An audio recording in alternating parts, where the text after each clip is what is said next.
درود شریف کے حصے نہیں ہوتے، بلکہ ہر قبر والے کو ایک درود شریف کا ثواب پہنچایا جاتا ہے اللہ تعالیٰ۔ لہٰذا ایک درود شریف پڑھنا بھولیں نہیں۔ اس کے بعد اپنے جو بھی رشتہ دار ہیں، جو بھی اپنے قرابت دار ہیں، عزیز ہیں، ان کی قبر کے پاس جانا ہے تو قبر کے پاس جانے کے آداب یہ ہے کہ ان کے پائنتی کی طرف سے جانا چاہیے۔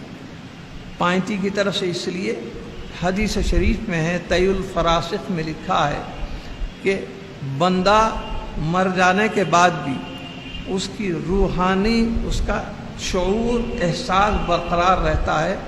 کون خبر پر آ رہا ہے اس سے بھی وہ واقف ہے، یہاں تک کہ حضرت نے لکھا ہے کہ کسی کے قبر پر کوئی پرندہ بیٹھ جائے تو اس قبر والے کی روح کو اس کا احساس ہوتا ہے کہ یہ پرندہ نر ہے یا مادہ ہے اور کون سے رنگ کا ہے، یہ تک اس کو معلوم ہوتا ہے۔ لہٰذا قبر پر جانے والے سرانے سے جائیں گے تو اس کو آنکھیں پلٹا کر دیکھنے میں تکلیف ہوگی، لہٰذا پائنتی کی طرف سے آنا چاہیے۔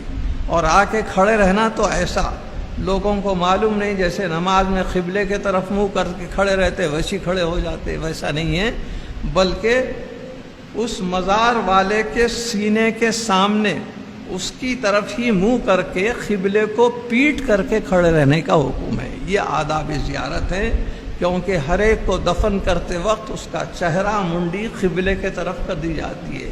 تو آپ کیسے کھڑے رہیں گے؟ جب اس کے سامنے کھڑے رہیں گے تو آپ کا چہرہ، اس کا چہرہ دونوں ایک دوسرے کے مقابل ہو جائیں گے۔ اس لیے سینے کے پاس کھڑے رہ کر دو بدو قبلے کے طرف پیٹ کر کے کھڑے رہنا چاہیے۔ اس کے بعد سورہ فاتحہ، سورہ اخلاص، سورہ یاسین جو بھی پڑھنا ہے پڑھیے، دعائے مغفرت کیجیے۔ اگر وہ ماں باپ کی خبر ہے تو ماں باپ کی زیارت کرنے والے اولاد کی بھی بخشش ہو جاتی ہے، مغفرت اس کی بھی ہو جاتی ہے اور ماں باپ کی بھی ہو جاتی ہے۔ عالمگیری کے فتاوی عالمگیری میں ایک حدیث کی دعا لکھی ہوئی ہے کہ اگر کوئی شخص اپنے رشتہ داروں کو چھوڑیے، کوئی غیر آدمی کے بھی سینے کے پاس کھڑے رہ کر یہ دعا پڑھے، اگر اس پر 40 سال سے عذاب نازل ہو رہا ہے تو اس دعا کے پڑھنے سے فوری اللہ تعالیٰ روک دیتا ہے۔ اس دعا کا بھی ہم نے اس کے اندر تذکرہ کر دیا ہے، اس کے اندر بھی موجود ہے۔ السلام علیکم یا اہل القبور یغفر اللہ لنا ولکم انتم لنا سلف وانا انشاءاللہ بحکم لاحقون ونسأل اللہ لنا ولکم العافیہ بسم اللہ وعلی ملت رسول اللہ۔ 2 یا 2.5 سطر کی دعا ہے، آپ زبانی یاد کر سکتے ہیں، نہیں تو آپ کتاب لے لیں تو کتاب دیکھ کے بھی پڑھ سکتے ہیں۔ 40 سال سے اگر اس خبر والے پہ عذاب مسلسل نازل ہو رہا تھا تو اس دعا کے پڑھنے سے اللہ تعالیٰ، اس دعا کی ایسی تاثیر ہے کہ فرشتوں کو حکم دیتا ہے کہ بندے پہ فوری عذاب کو بند کر دیا جائے۔ اس طریقے سے اپنے ماں باپ، عزیزوں، رشتہ داروں کی قبر، اب اس کے اوپر لوگ پھول چڑھاتے ہیں۔ پھول چڑھانے کی کیا وجہ ہے؟